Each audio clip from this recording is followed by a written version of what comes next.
Bienvenue sur la chaîne des Hakuna Matata Voyages.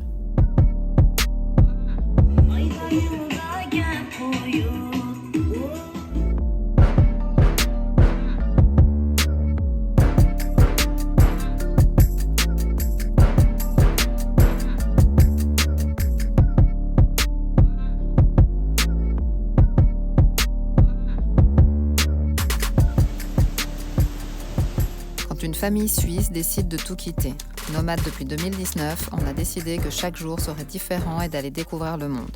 Plus qu'un voyage, c'est devenu un mode de vie.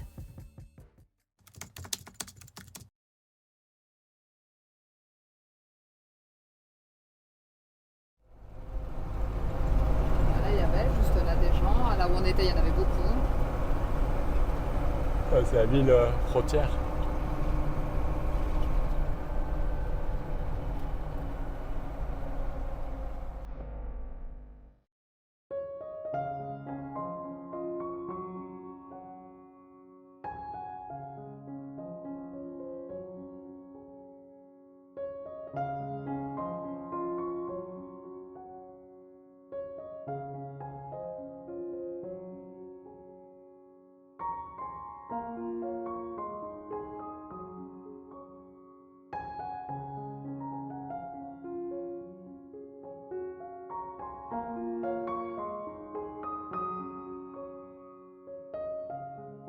Ces premiers kilomètres sur la mythique Karakoro Highway nous font prendre conscience de ce que le voyage est en train de nous offrir. Des vues spectaculaires, une nature intransigeante, de nouveaux défis à relever. Devant nous se dressent les cônes de Passou, Tupotdan de leur vrai nom, qui veut dire montagne baignée de soleil. Une chaîne de pics dominant le village de Passou avec un point culminant à 6106 mètres.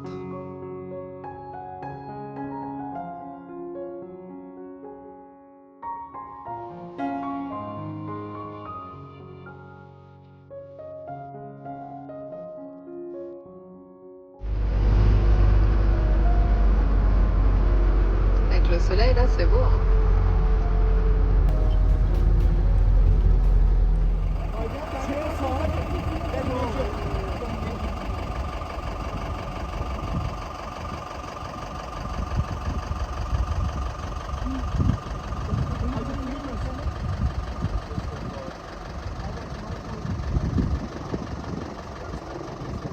Bon, petit stop. Et là, du coup, ils nous demandent pour aller au Kujara Pass. Mais ils sont vraiment super gentils.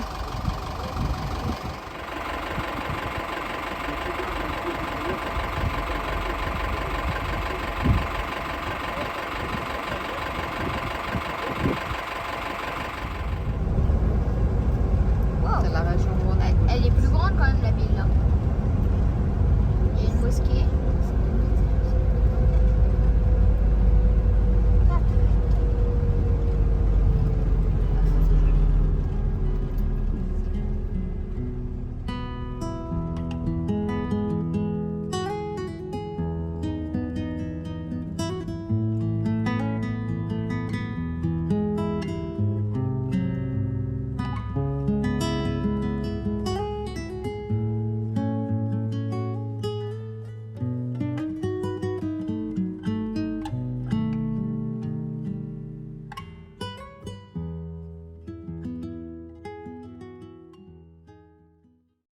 Good morning. Voilà notre premier spot au Pakistan.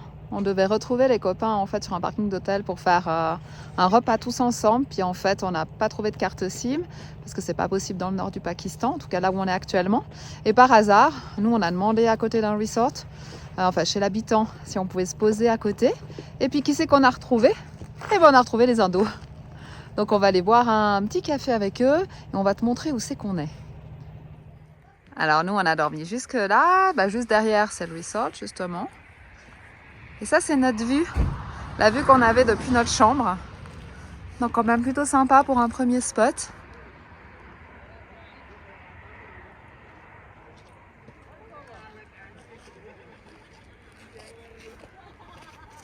Et là-haut il y a les copains, on va aller les voir, on les entend. Audionic, the sound master. Bluetooth mode. Only for one cup. Hi, nice view. Nice breakfast. Nice. Hi, Wing. Thank God we're in Pakistan.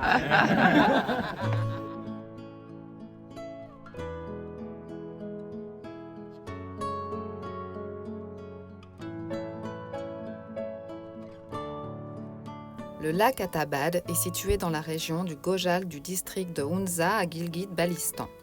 Ce lac s'est formé en janvier 2010 suite à un glissement important de terrain. Le glissement de terrain a tué 20 personnes, emporté nombre de maisons, commerces, écoles, usines, ainsi que des centaines d'acres de terres agricoles, bloqué le flux de la rivière Hunza pendant 5 mois. Un tronçon de pas moins de 25 km de la route de Karakorum fut alors inondé pour finalement former le réservoir aujourd'hui appelé le lac Atabad. Jusqu'à la réouverture de la voie en 2015, tout véhicule passant du Pakistan à la Chine devait embarquer sur une barge.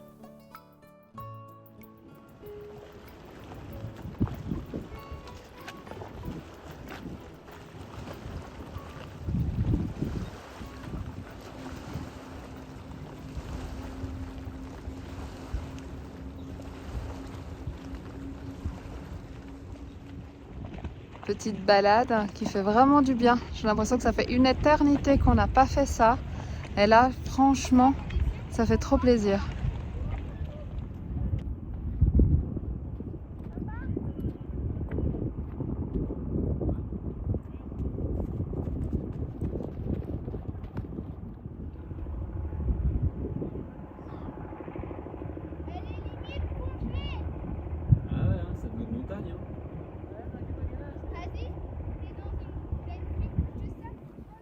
On a quitté les copains. Ça y est. Après pratiquement 35 jours, si mes calculs sont bons. Ah, ça faisait de la vie quand même. Hein. Ils ont repris la route. Eux, ils vont aller un petit peu plus vite que nous quand même. Ouais. On risque de recroiser quand même certains d'entre eux. On va recroiser 2 d'entre eux à Islamabad, mais les autres ils retournent en Indonésie pour une semaine. Donc, Et puis de toute façon, ils doivent être en décembre Salam. en Suisse, c'est ça? en décembre, ils vont En en Allemagne. Allemagne. Donc Bon, de toute Ouais, façon, en c'est pas le Suisse. même style. Ils traversent les pays, ils roulent. Hein. Donc voilà. Donc voilà, nous, un jour et demi nous ont fait vraiment du bien. On a pu se poser, retrouver notre équilibre. On a repris l'école ce matin après pratiquement 1 mois et demi sans école. Ça Ouais. nous était jamais arrivé. Même eux, ils étaient contents de reprendre l'école. C'est pour Ouais, dire. Hein.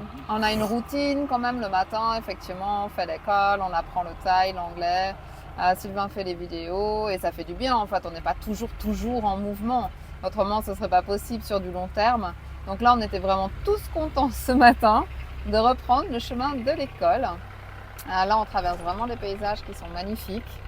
On a vraiment un choc des cultures incroyable. Ouais. Les Pakistanais, voilà, on l'a déjà dit, mais en tout cas pour l'instant, sont hyper souriants, hyper accueillants. Il y a de la vie entre des montagnes, des points de montagne de 7-8 000 mètres. En fait, on roule vraiment dans la vallée. Et il y a de la vie un peu partout. Les gens, ouais, c'est hallucinant quoi. Comment on peut vivre en plein milieu de ça hein.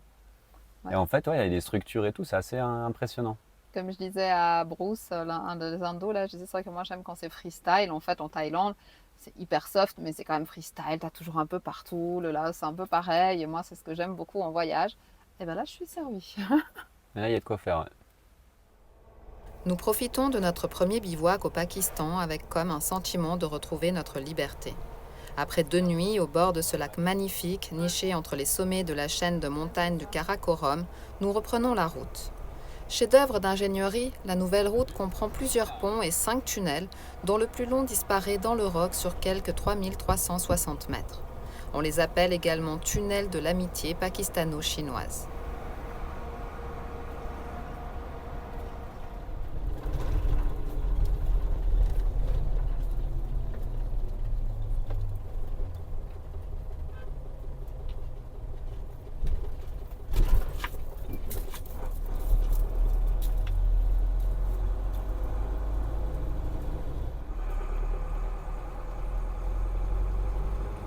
Bon, les routes sont en bon état, mais il y a quand même beaucoup d'effondrements. Il faut s'en rendre compte. Après, la vue est impressionnante.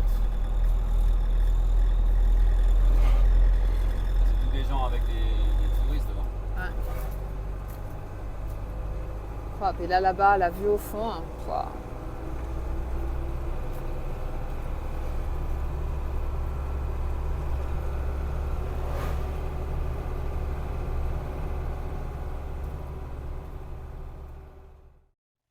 On voulait partager avec toi nos premières impressions du Pakistan, de ces premiers jours. Je tenais à préciser par rapport à quelques commentaires qu'on a eus. Alors par rapport au fait la Chine n'était pas une épreuve en soi. On a vraiment adoré. Mais c'est vraiment avec les péripéties qu'on a eues où tu as un peu la sensation qu'on va pas réussir à sortir. Voilà, c'est juste la sensation de te dire que tu n'arriveras jamais au bout en fait. Mais autrement, tout ce qu'on a vu et tout ce qu'on a parcouru et toutes ces routes qu'on a prises nous ont émerveillés. On a été très reconnaissants de ces épreuves qui nous ont fait découvrir des zones où peut-être on n'aurait pas été. Donc voilà, c'était juste un petit point par rapport à ça. Une petite parenthèse. C'est ça, par rapport à nos premiers jours au Pakistan. C'est complètement changeant de la Chine. Hein. Tu passes de l'autre côté, tu as des paysages qui sont magnifiques, mais complètement différents. Quoi. Un peu déstabilisant parce qu'effectivement, tu te sens vraiment tout petit au milieu de ces montagnes. Je ne sais pas si on s'en rend compte, la même chose. C'est toujours différent quand tu es derrière l'écran ou quand tu es au milieu. Si vous arrivez à ressentir la même impression qu'on a, cet effet de tout petit, et effectivement, tu as peur de t'arrêter, pas de te prendre des cailloux sur la figure, parce que les cailloux, ils paraissent tout petits comme ça à l'écran, mais c'est vrai que quand on les voit en vrai, ils sont énormes. Donc je pense que c'est une crêpe, quoi, la voiture. Hein. Oui, il klaxonne pas trop bas, par contre. Hein. Regarde où c'est décroché. C'est la complexité dans cette zone où vraiment tu peux pas t'arrêter partout. Tu vois bien qu'il y a des éboulements très fréquemment. On n'y pense pas forcément. Enfin, nous, quand on est dessous, oui.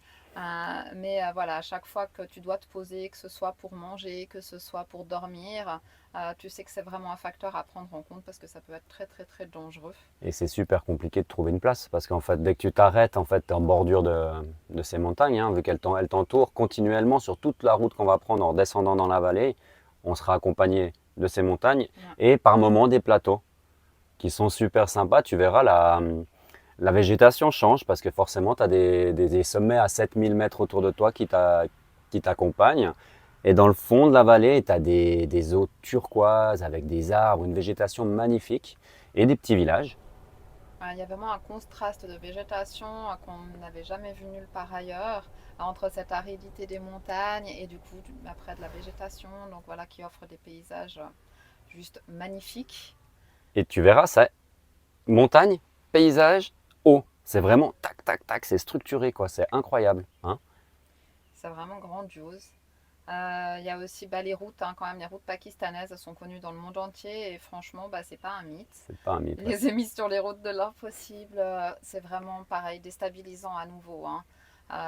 Elles sont impressionnantes. Encore une fois, c'est le temps de te les prendre en main et je dirais qu'elles sont dans un bon état, abîmées par endroits, mais dans un bon état. Alors dangereux, oui. Mais encore toujours, c'est cette petite voix derrière toi qui te dit ces cailloux quand ils descendent. Ouais. C'est juste ça, en fait, tout le temps, continuellement. Ouais, puis quand on roule à côté... Oui, il y a un peu le creux, ouais. C'est continuel, en fait. Donc, vu qu'on suit la rivière... Regarde la route en face. Tu la vois? Ouais. C'est sûr que je suis mieux sur la mienne, je te l'accorde. On a un level en dessus, quand non? Ouais.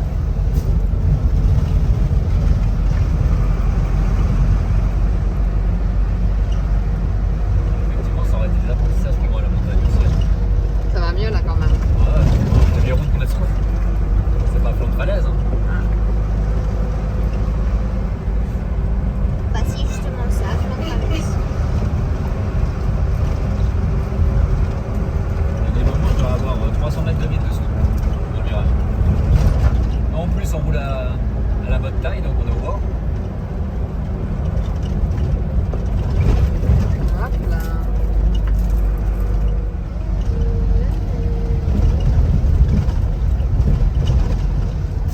Comme à la télé.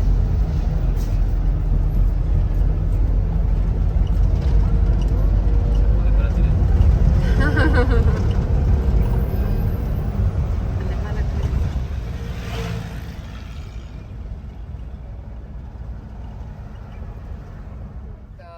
Donc voilà, donc c'est encore une fois une expérience juste incroyable, mais voilà, qui ne nous repose pas au niveau émotionnel, on va dire, parce que ben, depuis le Tibet, enfin depuis le Laos, si tu sais pas, ben voilà, on a été bloqué pendant 5 jours à cause d'un typhon. Après, on a enchaîné les événements donc au Tibet aussi en Chine. Donc c'est vrai que voilà, c'est très très intense. Cette partie de notre voyage est très intense. Et la frontière du Népal fermée Ouais. aussi. Et du coup, ça nous offre une adaptation à gérer, mais Quand on dit que dans le voyage, il n'y a jamais de problème, il n'y a que des solutions, mais des fois, il faut prendre vite la solution. Hein. Il faut vite réfléchir, il faut vite partir. Et effectivement, bah, quand ça suit un problème, 2 problèmes, 3 problèmes, 4 problèmes, bah voilà, faut voilà, mais au réagir. final, Mais au final, c'est magnifique, quoi. je dis toujours qu'il y a toujours un cadeau caché, et c'est exactement ça. Et bah là, c'est le Pakistan. Là. Pour l'instant, en tout cas, dans nos 2-3 premiers jours où on est dans ces montagnes et dans ces vallées, c'est vraiment des régions mais splendides. Alors, on se dépêche un petit peu de descendre, et pas parce qu'on en a marre. Hein. C'est juste qu'avec toutes ces péripéties, on arrive un peu tard dans la saison. Et dans la suite de la vallée, c'est soit tu prends un col à 4300 mètres pour passer et descendre vers Islamabad, soit tu prends la route sur le barrage, donc la première route, la fameuse. Et ça peut vite être l'hiver. Et là, il fait encore bien froid. Donc on est un peu timé parce que ben, je pense que tu le comprends là, si tu ne le savais pas, on est quand même décalé. Oui. On avait un petit décalage qui, avec nos aventures, c'est un peu décalé. On aurait préféré interagir plus rapidement avec vous, mais le problème, c'est qu'effectivement, on a tellement de choses à vous montrer, des paysages. Des fois, la route est longue, mais c'est tellement beau, j'arrive pas à les enlever quand je fais le montage parce que, ouais, c'est beau, quoi. Hein? Puis bon, On a tellement de paysages différents. essentiellement, donc on fait pour le partager, mais on le fait aussi pour nous. Donc on n'a pas envie de jeter ces images qui sont juste magnifiques, Ouais. quand même. Donc on va descendre sur quelques jours dans la vallée et on va pas tout vous dire maintenant, mais c'est vrai que de toute façon, il y a une deuxième fois. En fait, c'est ça, c'est voilà. qu'on n'a pas de regrets. Parce qu'on n'a pas pu le faire, parce que c'est un pays où on retournera forcément. Après, on ne dit pas tout maintenant. Non, mais si tu C'est nous encore suis trop depuis un tôt. moment, tu sais qu'on n'est pas dans on n'est pas dans le check des pays. Non. Par contre, on adore vraiment découvrir en profondeur les pays. Donc, tu vas découvrir que le Pakistan, on a quand même bien pris le temps, mais effectivement, cette zone-là... On a mis un petit peu de côté, mais on reviendra. On te dira tout ça plus tard quand on sera bien calé sur le futur de nos projets. Concernant l'idée qu'on peut avoir, l'idée reçue sur le Pakistan et les Pakistanais, la dangerosité du pays, c'est personnellement une image qu'on n'avait pas vraiment. On avait pendant le Covid vu pas mal de reportages des artisans de demain qui font des vidéos incroyables. Et qui ont passé longtemps dans cette Exactement, région. qui sont restés bloqués. C'est ce qui nous avait donné envie. Et je me souviens, on était bloqués, nous, en Thaïlande. Et j'avais dit à Sylvain, mais il faut trop qu'on aille dans ce pays. Il a l'air juste magique. Et en tout cas, les premiers jours, c'est exactement ce qu'on ressent. Les gens sont souriants, mais un sourire incroyable. Comment expliquer? On nous arrête pour prendre des photos, pour discuter avec nous. En plus, ils parlent anglais, donc c'est plus facile. C'est un sourire naturel, quoi. Salut. Il a bugué.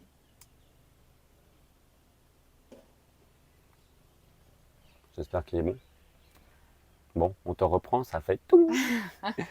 Donc en tout cas, pour ce changement de pays, pour cette découverte de nouvelles cultures, pour ces premiers jours, ça nous offre exactement ce à quoi on s'attendait, voire même plus. Attends, je te retends. Il me semble qu'on tourne un petit peu. Hein. Hop là. Donc la suite de nos vidéos en dira plus, si effectivement on se trompe ou pas. Mais voilà, en tout cas pour l'instant, c'est un pays où on se sent bien. Où on ne se sent pas en danger. Non, alors vraiment, là, la première partie, pas du tout pour l'instant. Avec, ces complexités pour dormir, c'est pas la Thaïlande, quoi. Mais voilà, on verra par la suite si c'est plus facile ou pas.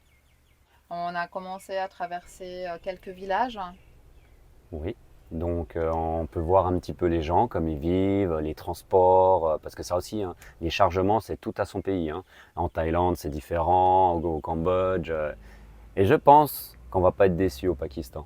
Les chargements ont l'air pas mal. Alors là, on a 2-3, comment on dit? 2-3 premières impressions. Voilà, 2-3 premières impressions. Et c'est sympa, je pense que ça va être cool. En tout cas, on se rend bien compte que c'est pas un pays développé Non. du tout. Nous, c'est vrai que c'est ce qu'on aime, hein. Comme le Laos, qui est un de nos pays de cœur. Bah voilà, c'est pour ça que peut-être qu'on se sent bien. Voilà, on n'est pas très molle, on n'est pas tout ça, et voir un petit peu petit problème. Donc nous, c'est ce qu'on aime, pouvoir voir les gens travailler encore, bah, les choses qui se sont pas perdues, hein, comme on faisait chez nous avant. Ben, entreprends comme ça parce que problème en régie, les enfants ont joué avec le trépied mais on n'arrive pas à le recharger donc il fait toujours ting et il tombe. Donc, on disait qu'en traversant le premier village, on se rend bien compte qu'effectivement, c'est un pays qui n'est pas développé au niveau infrastructure.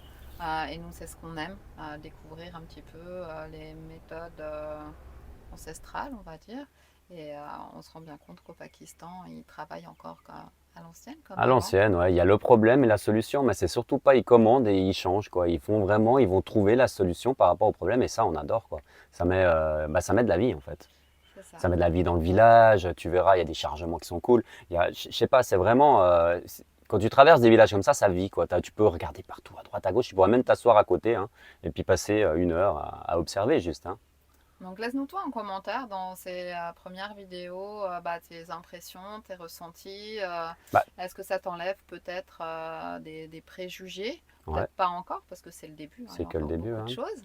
Mais c'est pas un pays qui est connu. Donc Si tu as envie qu'on approfondisse sur certaines choses, qu'on change certaines choses au niveau du montage, de comment on filme ou n'importe, ou qu'est-ce qui te plaît aussi, je sais pas. les conseils sont toujours bons à prendre. C'est ça. Et on a encore beaucoup à apprendre.